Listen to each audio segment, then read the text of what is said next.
Welcome back. Well, we have Annie McCary here, who is going to give us a Third Mutual Board update. Well, welcome. Nice to see you. Thank you. It's good to be here.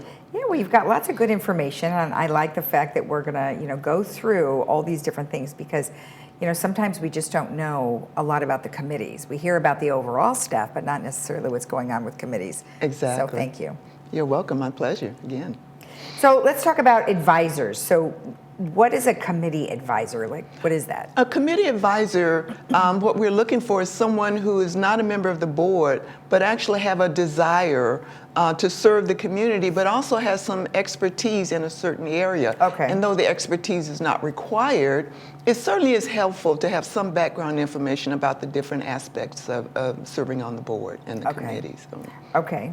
So there's a variety of expectations, though. So you like to have them have some sort of background in whatever it is they're doing, but you don't have to, right? Exactly. Okay. So let me just tell you, there are several different committees that we're actively seeking people for, and those are the Landscape Committee, the Alterations Committee, Maintenance and Construction, and Compliance. Those are the main committees that make the bulk of the decisions about the mutuals. And so we're looking for people to serve on those particular committees right now. Okay. And so we have some expectations for the advisors. Part of that is they will get an agenda packet to let them know basically what's on the agenda for that meeting. So we would like for the advisors to review the agenda packet and share some of their thoughts regarding the appropriateness, the merits of various policies and activities being discussed. Another thing that we want the advisors to know that sometimes we have closed meetings where confidential stuff is being discussed. So advisors are not required to attend those. They also are not a voting part of the committee.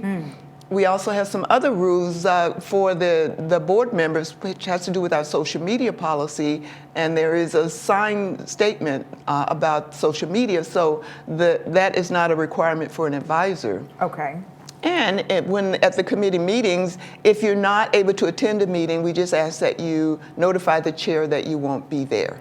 So the amount of hours probably isn't the same as if you were on the board. It is nowhere near the amount of time as being on the board. Okay. Yes. All right. Excellent. Excellent. Okay. All right. So you mentioned landscape. So what are some of their priorities in which you would like someone to help you with? So these are some of the priorities, and we want the committee members to know this is not a comprehensive list of the priorities, but some of the key ones are reducing costs while maintaining the service level, improving the beauty of landscaping, which is a biggie, ensure staff is trained on the appropriate landscape and customer service process, and review some of the landscape-related policies and resolutions.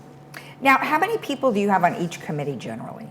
Each committee, it depends on the committee. Normally there's an odd number. Okay. So with committees, there's usually 4 to 5, sometimes there's 3. Okay. Some of the committees which we're not seeking an advisor for, like the Finance Committee, is a committee of the whole, which comprises the entire board. But some of the other committees, some of the smaller ones, may not be that many. So if somebody was a little hesitant to participate with the committee for fear that they wouldn't know what to do, there's always someone else in the committee that would help them. Absolutely, absolutely. And later on we'll have a slide that shows whom to contact where they can get some additional information. Okay, perfect. Okay. And then you mentioned alterations need some. Absolutely, the alterations. We're doing a lot of work now with alteration standards. Okay. And so we're finding that what we would like for the priorities are to revise the alteration processes and to improve ease and speed for members. We get a lot of complaints about the alterations process because it's a lengthy process. Yeah.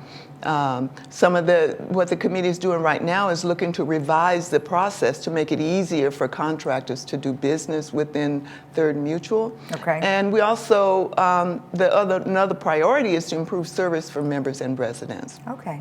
Well, good stuff. We want everybody to have a smooth process, that's for sure. And oftentimes, because we're such a diverse community, and because the Third Mutual was built so many years ago, a lot of the regulations have changed over the years, and so we're reviewing those processes and those standards. So it's take a lot of commitment to go through all of that. Yeah. And maintenance and construction? Maintenance and construction is another very, they're all important committees, but maintenance and construction is huge, and they've set some priorities to reduce costs while maintaining service levels, ensure, and we call it M&C, but it's actually maintenance and construction related policies and regulations to make sure that they're clear and relevant. Ensure approved projects that are on schedule and without much cost or any cost, and improve service to residents. Okay. And then compliance. Compliance is another very key committee, and they have set some priorities. Again, these are not all of the priorities, but these some of the key priorities. Modify the process and communications to be more considerate and compassionate for members. Ensure policies and resolutions are clear and relevant. Ensure appropriate data collected to accurately track compliance-related performance for the board. Okay. And I know that over the last couple of times that we've talked to you, there has been, some changes regarding some of the behavior, that's been going on. I know you have a policy now for harassment. We do. And this would be part of this process, right? Well, we would look at those guidelines and those resolutions, so absolutely. Okay, great. Absolutely. All right, perfect. And then you mentioned the committee chairs, so we have different folks here. Yes, absolutely. For the Landscape Committee, Chair Director Ira Lewis, and there's his contact information. For the Architectural Control and Standards Committee, Chair is Jim Cook. The Maintenance and Construction is Director Ralph Engdahl. And Resident Policy and Compliance Committee, Chair Mark Laws. Okay, good. And we have their emails there. However, you can also get their emails and contact off the website, lagunawoodsvillage.com. Is that under governance? On the governance, Perfect. Absolutely. And also, our President Mark Laws sends out a weekly email. And his email this week talked about committee chairs and the information, the same information here, as well as the contact information is included in that email.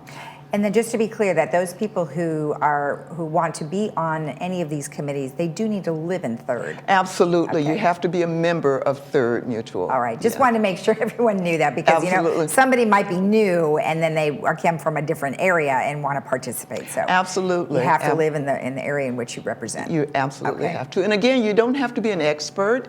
If you don't have the qualifications listed, we encourage you to contact the chair. And you still may be able to offer some benefit to the committee. All right, perfect. Yeah. Well, I know this is a little bit of news. This is your last time that you're going to be here on behalf of Third. Yes. We are very sad to see you go. However, we'll still see you with the Heritage Club, right? Absolutely. I still am a member of the African American Heritage Club. And the reason I'm not going to be here representing Third is that looks like I am the newest member of the Laguna Woods City Council. And I say looks like because the results as of now are not official, but I have a significant lead, which is almost guaranteed that I will be the next sitting City Council. Perfect. Well, you're going to have your hands full over there. There's a lot going on, and boy, they really are on top of things. And we've talked to so many of their City Council members, and that library is going to be available. And so a lot of good stuff happening over there. So congratulations. And Thank you. I hope you enjoy it. Thank you, and I will. And I just wanted to say what an incredible experience it has been for me serving on Third Mutual Board. It's an experience that I would encourage any resident who loves this community to get involved. We talked about being an advisor, but also there are some openings on Third Board.